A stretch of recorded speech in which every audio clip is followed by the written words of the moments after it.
નમસ્કાર, હું રાજ. આપ જોઈ રહ્યા છો સ્પાર્ક ટુડે ન્યૂઝ. દક્ષિણ પ્રયાગ તરીકે ઓળખાતા ચાંદોદ ગામમાં બસ સ્ટેન્ડ સુધી આવતી બસ સેવા અચાનક બંધ થતા ગ્રામજનો, વિદ્યાર્થીઓ અને વેપારીઓમાં ભારે આક્રોશ જોવા મળી રહ્યો છે.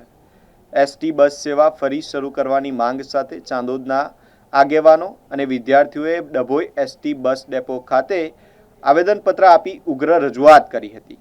ગ્રામજનોએ જણાવ્યું કે બસ સેવા બંધ થતાં વિદ્યાર્થીઓના અભ્યાસ, નોકરિયાત વર્ગ અને યાત્રાળુઓને ભારે મુશ્કેલીનો સામનો કરવો પડી રહ્યો છે. ગ્રામજનોએ ચેતવણી આપી છે કે જો તાત્કાલિક બસ સેવા પુનઃ શરૂ કરવામાં નહીં આવે તો ગાંધીનગર સુધી આંદોલન કરવામાં આવશે. જો કે ડભોઈ એસટી ડેપોના મેનેજર રજૂઆત સાંભળીને મામલો ઉચ્ચ કક્ષાએ પહોંચાડી વહેલી તકે બસ સેવા શરૂ કરવા માટે જરૂરી કાર્યવાહી કરવાની ખાતરી આપી છે. ચાણોદ દક્ષિણ પ્રયાગ તીર્થ ક્ષેત્રમાં એસટી કોર્પોરેશન દ્વારા હેઠ ચાણોદ સુધી બસો બંધ કરી દેવામાં આવી. ચૂંટણી સમય દરમિયાન 3-4 મહિના બસો ચાલુ રહી અને 4 દિવસ પહેલાં ચાણોદ બસ સ્ટેન્ડે લાવવાની બસો એસટી કોર્પોરેશન દ્વારા બંધ કરી દેવામાં આવી. એ બાબતે અમે ડેપો મેનેજરને લેખિતમાં આપેલું છે અને ઉગ્ર આંદોલન સ્વરૂપે એમની કને લીધા છે જવાબો અને એમણે આપ્યા છે કે 2 દિવસ હું આજથી બસ ચાલુ કરી દઉં છું.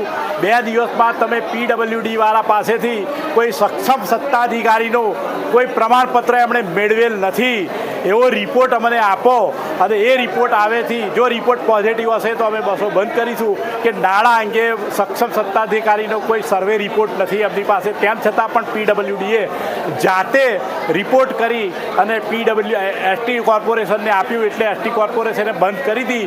પણ ચૂંટણી સમય દરમિયાન કોઈક રાજકીય નેતાના ફોન દ્વારા બસો ચાલુ કરવામાં આવી હતી અને ત્યારબાદ ફરી અચાનક બંધ કરી દેવામાં આવી. તો અમારો પ્રશ્ન એ હતો કે ફરી અચાનક કેમ બંધ કરી દેવામાં આવી? શું ચૂંટણી સમય દરમિયાન રાજકીય નેતાઓને ફાયદો કરાવવા ચાલુ કરવામાં આવી હતી?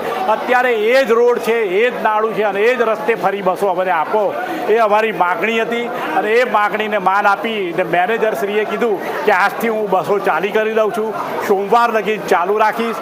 સોમવારે તમે PWDમાં જાઓ અને એનો રિપોર્ટ અમને રજૂ કરો.